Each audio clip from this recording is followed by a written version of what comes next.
guys, welcome back to channel Bong what is React. Nigar and Ahmed is back again with a new video, and it's guess what?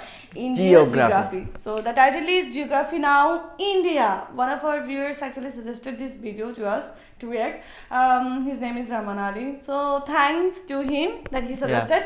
So let's not delay and check out the video. Finally encroached upon the giant India. Some of you have been waiting a long time for this episode. I'm just gonna say straight up, you all know India is incredibly complex and diverse. Even Indians have trouble understanding their own country. Obviously, I won't be able to scratch even the surface in this episode, but I'll try my best. A lot of you Indian geography peeps have helped me along the way, so thank you, and without further ado, let's begin. Oh, he's so fast. It's time to learn geography now! Hey everybody, I'm your host Barbie. This place doesn't even need much of an introduction. Everybody has heard of India. It's big, it's loud, it's colorful, and most importantly, it has a plethora of confusing territorial anomalies that I just can't wait to cover. Here we go. He's the first. There's an old saying, India is a place where everyone is in a hurry, but no one is ever on time. First of all, India is located in South Asia, right on the Indian and Arabian Seas and the Bay of Bengal, bordered by 6 other countries, so close to 7, but that land bridge between Sri Lanka got wiped away like 600 years ago by a cyclone. India is divided into 29 states and 7 union territories, with the capital New Delhi, which acts as its own administrative unit, located in the capital territory. Keep in mind, New Delhi is actually just the name of one of the districts in the capital territory, made up of 11. The largest city, however, is actually Mumbai, with New Delhi, Bangalore or Bengaluru, and Hyderabad following after. However, the 4 busiest airports are Delhi Indira Gandhi International, Mumbai's Chhatrapati Shivaji International, Bengaluru's Kempe Gowda International, and Chennai International in the south.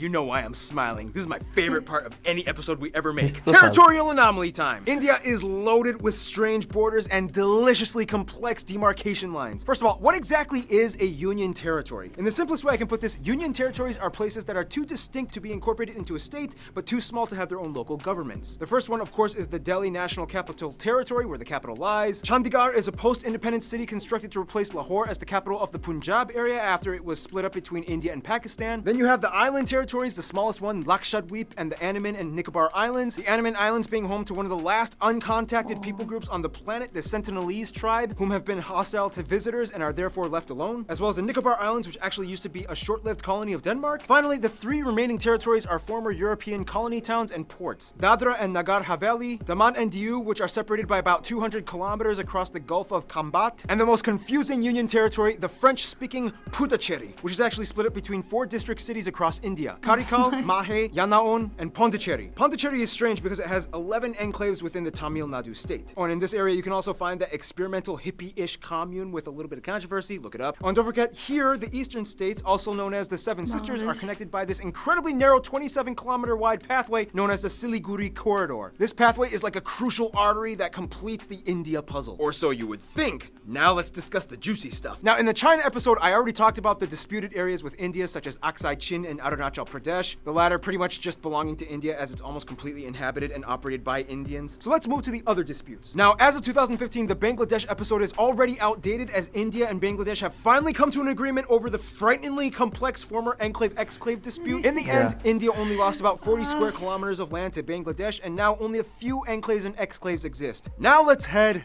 north. Now, when you try to draw the shape of India, you might want to be careful which depiction you use. Some might use this picture, some might use this, some might use this, and those that don't really study very well might use this. The point is, the whole area is like the most heavily militarized, diplomatically stressed out region on the planet. It's already had like 4 wars in the past half-century. Basically, India, Pakistan, and to some extent China all want the entire area for themselves, although it's more of like a Pakistan-India thing. In the China episode, we already discussed the Chinese disputes with India, so I won't cover those in this episode. If you want to learn more, just watch the China episode. But anyway, this entire area was a former domain known as the princely state of Jammu and Kashmir that was under royal Maharaja rulers all the way up until independence. Currently, this place is split up by this fenced-off militarized line known as the line of control between India and Pakistan. Why is this? Well, in the quickest way I can put this, okay, the British are out. We get to take your land. No, we want to be an independent princely state. We're supposed to take your land, and majority of your people are Muslim, just like us, even though your ruler is Hindu as well. Hey, India? Yeah? If you help me, I'll let you secede my territory to your land with autonomy. Deal. Ha! Your problem now! I love how Mike played India. He totally represents India. Oh, and keep in mind, Pakistan's capital, Islamabad, is less than 80 kilometers away from all that drama. The line of control meanders through the mountains until it stops at a point called NJ9842. This is where things get really crazy, because from there you hit the Siachen Glacier, the second longest non-polar glacier in the world, and this is pretty much the dead man zone. After point NJ9842, you hit the actual ground position line, a series of military outposts that extend all the way to the Chinese border. That means everything in this area is ground zero for the Indo-Pak tension. And you know, the crazy thing is there's actually literally small towns of normal regular civilians living in these areas high up in the mountains, many of which just go about daily life, going to work and raising their families. Otherwise, they have a river dispute with Nepal and various river islands disputed with Bangladesh. Outside of all the dispute stuff though, India not only has the world's second largest road network and 3 of the world's top 10 megacities and their own space program, but they also have a copious abundance of landmarks and notable sites, way too many to list, but some of the ones that you guys, the Indian geography peeps, have told me to mention include places like the abandoned Danush Kodi Ghost City, Golconda Fort, the 4 pillars of Charminar, the Ajanta Buddhist art caves, the Ellora monolithic ruins, Mandu Fortress, the Golden Temple, which feeds over 100,000 people a day, the Gol Gumbaz Mausoleum, the Kalavantin Durg Post, the ruins of Hampi, the hill forts of Rajasthan, Shatrujaya Hill, which is basically like a mecca for Jains, the Temple of the Bodhi Tree, Jal Mahal, Bangar Fort, the most haunted place in India, Mahabat Maqbara, and keep in mind, just like in China, you can find a Great Wall of India in Rajsamand. There's also the Paritala Anjaneya Temple with the largest statue in India depicting Hanuman, and at over 150 acres, the Sri Rangan Attaswamy Temple, the largest Hindu temple in the world. Oh yeah, and there's also that building with the stuff in the thing, whatever. Anyway, we could go on for centuries talking about India's rich constructed domicile, but what it lies on top of is even more fascinating. Now, don't make this mistake. I'm going to India. All I need are my sandals and sunscreen. Oh, crap.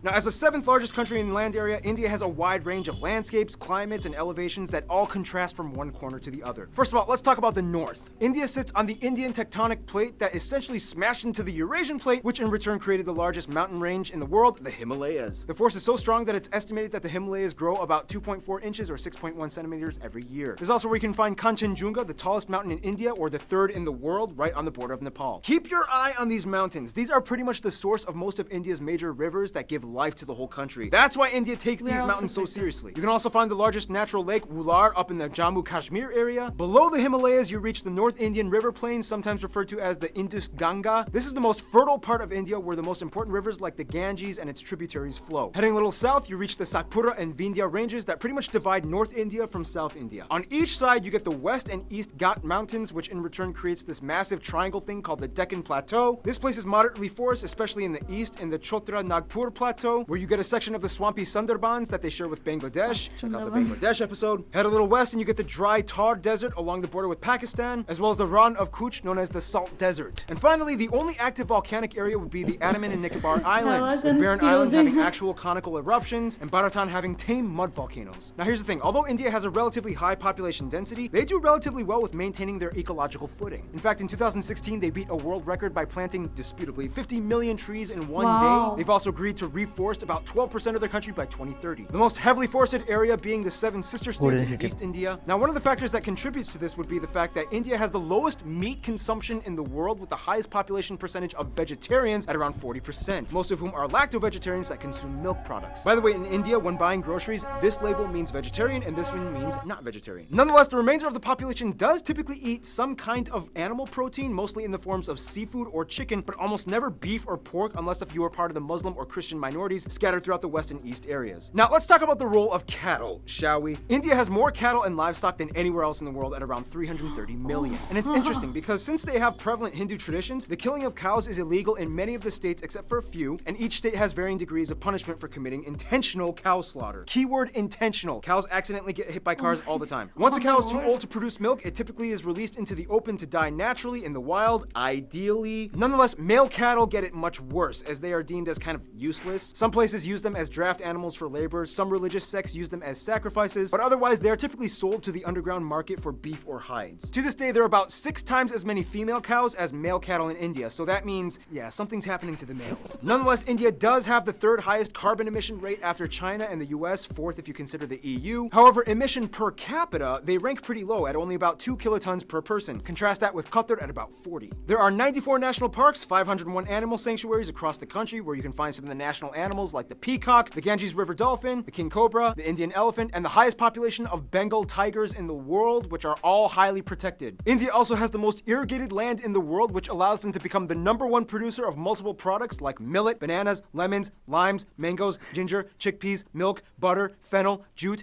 and about 75% of the world's spices alone come from India. Speaking of which, food! Typically you can find the staples roti, chapati, and naan in the north, idli and dosa in the south, and everybody eats rice. The more commonly commercialized Indian foods that we in the West grew up knowing, like samosas, tikka masala, tandooris, and my favorite Indian dish, palak paneer, these usually come from the northern regions of India. Seriously, India, you took spinach and made it fat. I love you guys! Otherwise, the West is mostly known for their chutneys and pickled foods, as well as beef, since there's a high number of Muslims and Christians. The South uses a lot more coconut and has some of the best curries like poriyals, sambras, rasams, and tutus. And the East is known for having the best desserts like peda, mishti doi, rasgulla, or shondesh. Speaking of which, India is so diverse and complex that sometimes even Indian people need translators when going to different states. It's about to get 10 times more confusing in about 3, 2, 1. Shashti Tharoor once said, "In India, we celebrate the commonality of major differences. We are a land of belonging rather than blood." First of all, India has a population of about 1.3 billion people and is the second most populous country in the world after China, with about 18% of the world's population. About 72% of the country is Indo-Aryan and a quarter are Dravidian, and the majority of the remainder are Mongoloid, Asian, and other people groups. They also use the Indian rupee as their currency, they use the type C, D, and M plug outlets, and they drive on the left side of the road. By the way, technically it's illegal for these banknotes to leave the country, but you guys have sent me a lot of them for fan mail for Fan Friday videos, so I don't want to go to jail. Again. Now keep in mind, those statistics that I just mentioned are incredibly generalized. Of the Indo-Aryan and Dravidian communities, there are about 2,000 different ethno-linguistic people groups in India, with about 645 district indigenous tribes, 52 major ones. So obviously we can't cover them all, but what we do know is that the North is very different from the South. For one, the North mostly speaks in languages that are all related to the Indo-Aryan branch, with languages like Hindi, Bengali, Punjabi, and Gujarati, whereas the South speaks a completely unintelligible Dravidian branch with languages like Tamil, Telugu, Malayalam, and Kannada.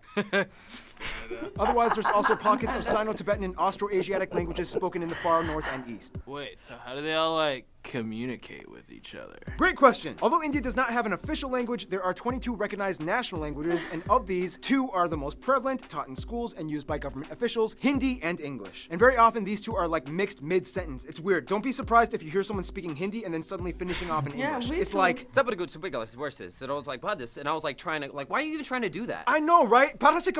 And the washing machine, I told them, a Bob Saget with a chainsaw. Now, of course, let's discuss the one thing that goes hand in hand with India, Hinduism. About 80% of India claims to be Hindu, or at least part of the Hindu practicing community. Now, we don't have time to explain everything about the tenets and multi-layered philosophies and practices of Hinduism. If you want to know, just talk to a Hindu person. But basically, one thing you do need to know is that Hindu-driven ideologies pretty much dominate most of life in India, everything from family to business. You will see colorful, mesmerizing shrines, temples, statues, and rituals being performed everywhere, even in public. On the Bharat Mata, the Mother of India, statues are everywhere. She's like the symbol of India. The largest Hindu pilgrimage, the Kumbh Mela, happens every 3 years, rotating between 4 cities, in which the adherents bathe in the Ganges River and enjoy a massive festival with tens of millions of people. Like, seriously, you can practically see it happening from space. Now, a controversial topic in relation to Hinduism would be the caste system, which is basically a belief that people are born into a socioeconomic life that they are destined to serve into. Today, however, the system is more fluid and loose from what it used to be from a long time ago, and thanks to economic reforms, anybody with enough drive can kind of move up the social ladder regardless of birth. Nonetheless, India is home to every major religion in the world, even a few Jews, including the B'nai Menashe, an indigenous group that claimed to be one of the lost tribes of Israel. In fact, Judaism and Christianity actually had a head start in India way before it even kicked off in Europe. As tradition holds, Cochin, or Malabar Jews, migrated around 1000 BC to trade during the times of King Solomon, and in 53 AD, Thomas, the apostle of Jesus, arrived in what is now the state of Kerala to establish the first church in India. Today, most Christians are found in the southwest and far east Seven Sisters regions. India also holds the highest population of Sikhs, Jains, and Zoroastrians, mostly found in the north, and the second largest Muslim population in the world after Indonesia. Most Muslims are populated around the northwest areas by Pakistan, or in the east by Bangladesh. Oh, and don't forget the Buddhists. In fact, Buddhism actually started in India. Today, the Dalai Lama even takes refuge in Tezpur in the state of Assam. Oh, that was a lot of information. Okay, so by now you can probably get a grasp of how incredibly mixed and diversified India's population is, but what exactly holds the country together? Well, for one, you kind of have to understand Indian history, which will take way too long to explain, but in the quickest way I can put it, Indus Valley, Maurya and Gupta empires, southern empires, Golden Age, Middle Kingdoms, a ton of new religions come flocking in, the North fell to the Delhi Sultanate. The south became the Vijayanagara Empire. The Mughal Empire starts. British East India Company. Direct British rule. Nationalist movements. Independence. Republic. Economic liberalization in 1991. And here we are today.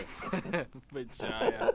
Essentially, India used to be made up That of was around cute. 500 That's smaller long, yeah. royal princely states, and when the British came in, they kind of exploited them to manage such a huge population. Although India is a democratic federal republic and the largest democracy in the world, the old royal families still exist today, and although they have no political power, they hold high positions of influence in their communities across India. So today, technically, you could meet someone that would be considered an Indian prince or princess. Nonetheless, the biggest thing that really united Indians in the past 2 centuries would probably be their hatred of British rule. It was kind of like, Well, this is not cool. yep. What do you say you and I work together and end this thing?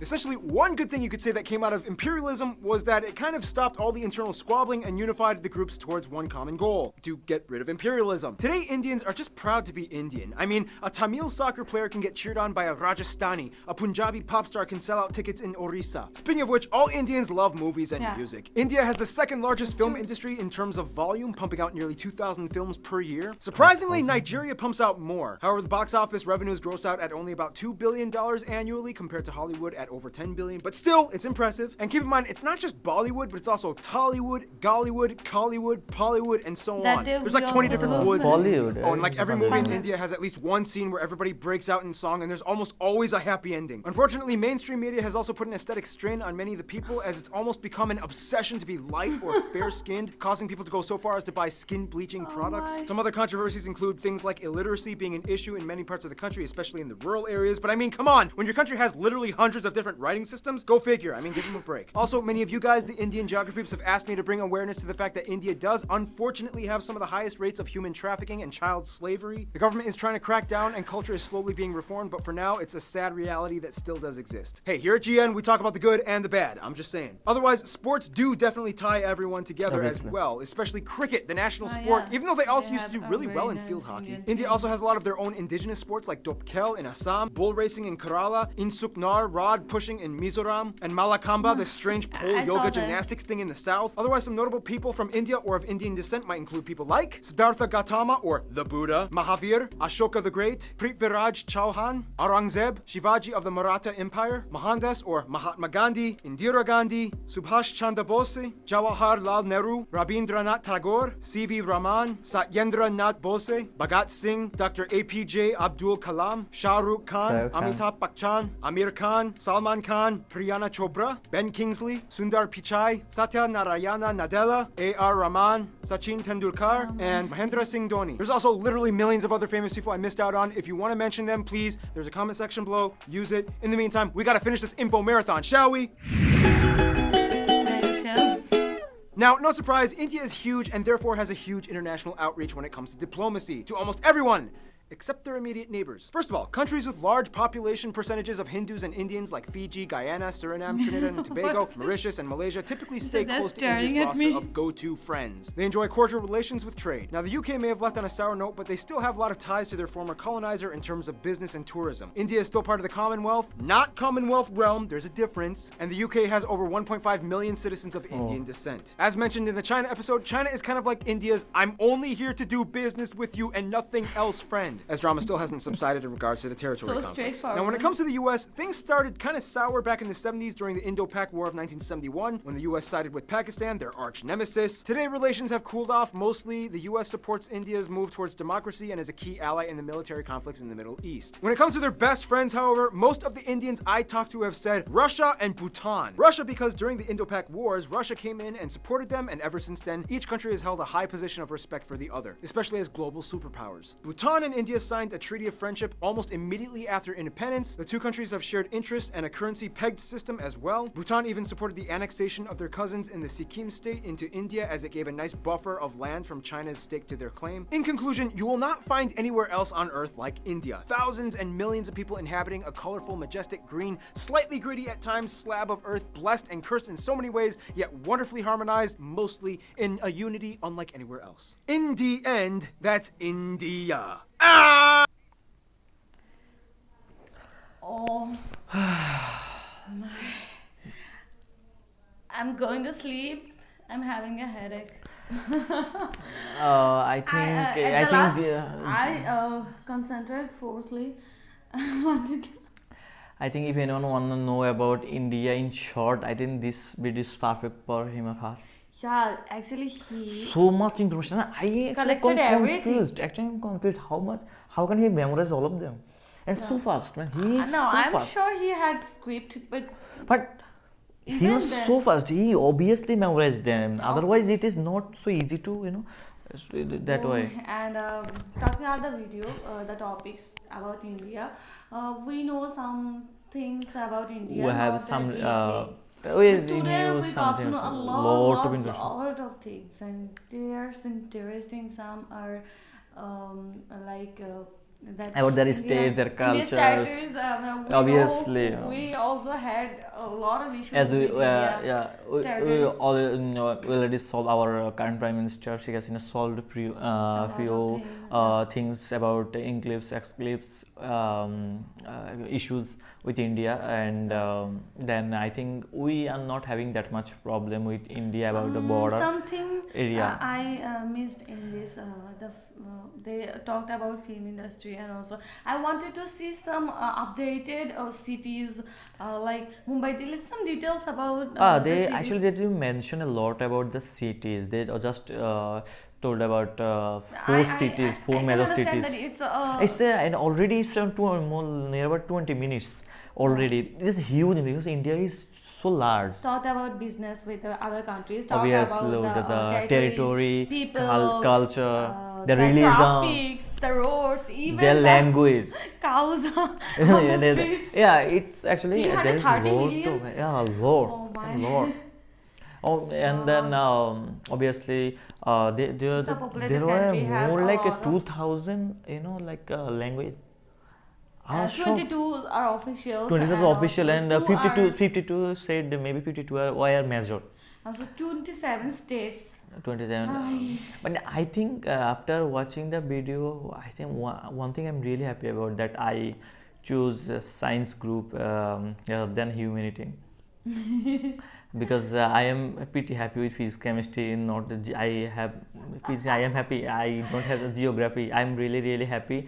And I used to think that organic chemistry is harder. I think geography is more harder. Thank God I choose science. Wow, whoever suggested this video, please give us some painkillers. Gosh. No, but I think the video was really good, and I want to thank the channel because they Actually, really- Bangladesh's name was mentioned. Because we are about neighbor there, countries. We yeah. are neighbor country, And and also the Bay of Bengal. obviously, as they were talking about India, is- obviously. had a lot of neighbor countries like Bangladesh, Sri Lanka, then I think Bangladesh, Pakistan. and Bhutan, Nepal, Sri Lanka. Nepal, and also Himalayas. I love, Hima- but you know. And one thing I Himalaya didn't causes a understand lot a of lot disasters. about the place they were talking about. I read a very few information about this. I don't know a lot about the place thing he was talking about, and other thing I could understand because as I have some knowledge about them. We also watch a lot of movies. I mean when they were talking, there was every year there is 2000 film. Yeah. My God, that's a Also lot. showed internationally in Yeah, they are international all platform. obviously internationally famous, like star like Salman Khan, Shah Rukh Khan, Amir Khan, Amitabh Bachchan. They were really famous internationally. So guys, it's a really long video. We I should have done it in two parts, I actually. already got a headache. I am. We are already 26 minutes. So let's not long this video. Thanks for this suggestion of this video. And so if you like the videos, please like, comment, subscribe the channel. Till the next video.